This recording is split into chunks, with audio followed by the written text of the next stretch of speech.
मेरा नाम राजेश है और मैं राजस्थान का रहने वाला हूँ। मैं एक स्टूडेंट हूँ, इसलिए मैं पढ़ाई करने के लिए एक हॉस्टल में रहता था। उस हॉस्टल में मेरे बहुत से दोस्त थे। दिवाली का टाइम आने वाला था। मेरे सभी दोस्त घर पे जा रहे थे क्योंकि वो सभी दूसरे स्टेट के थे, इसलिए वो जल्दी चले गए। मेरा इक्का दुक्का फ्रेंड्स ही हॉस्टल में बचे हुए थे, जो भी थोड़े दिन में जाने वाले थे।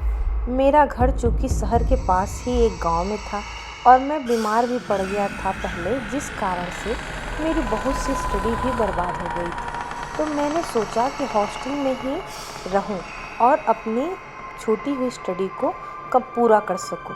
मेरे घर वालों ने भी मुझे मंजूरी दे दी वहीं रुकने की। जो मेरे बचे हुए दोस्त थे और वे भी अपने घर चले गए।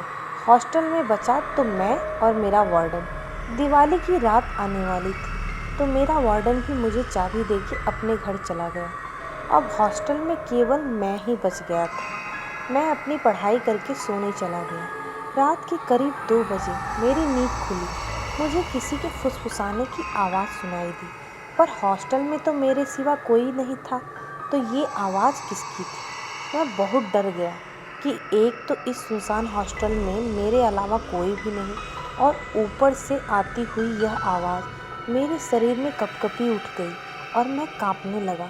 उस वक्त मेरा चुप रहना ही सही था, क्योंकि बाहर कौन है यह मैं नहीं जानता था। मैंने रजाई अपने मुंह तक ओढ़ ली और सोने की कोशिश करने लगा कि तभी मेरे दरवाजे पर हल्की खटखटाने की आवाज़ आई। मारे डर के मेरे पसीने छूट रहे थे।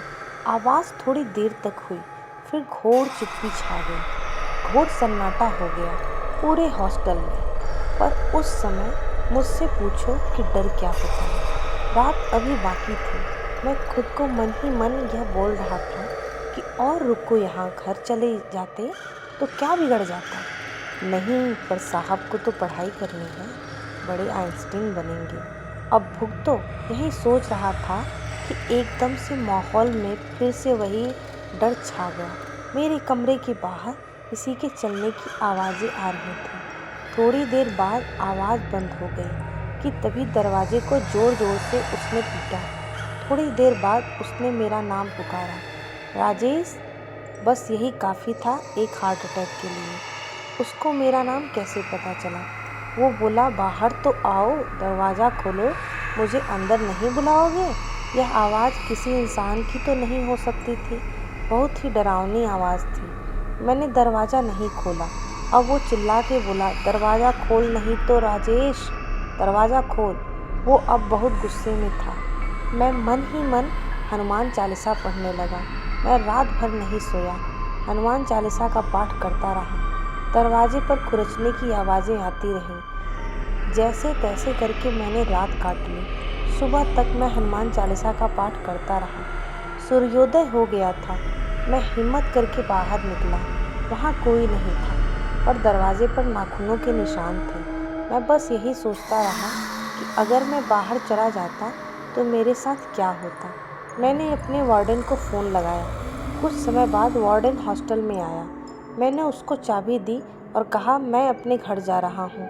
मैंने उसे रात का सारा किस्सा सुनाया, पर वो चुप था। उसके चेहरे को देखकर ऐसा लग रहा था कि वो कुछ जानता है। मैंने उसे वो निशान भी दिखाए, पर वो निशान जैसे कभी कहीं वहाँ थे ही नहीं। मैं आज तक उस भयानक रात को नहीं भूला।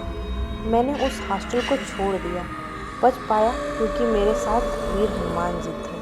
वो कौन था, कहाँ से आया, मैं नहीं जानता। दोस्तों, मैं आशा करती हूँ कि आपको ये खौफ की रात स्टोरी पसंद आई होगी, और अगर आपको पसंद आई है तो मेरे चैनल को लाइक कीजिए, मेरे चैनल को सब्सक्राइब कीजिए और वीडियो को लाइक कीजिए और प्लीज़ सपोर्ट कीजिए।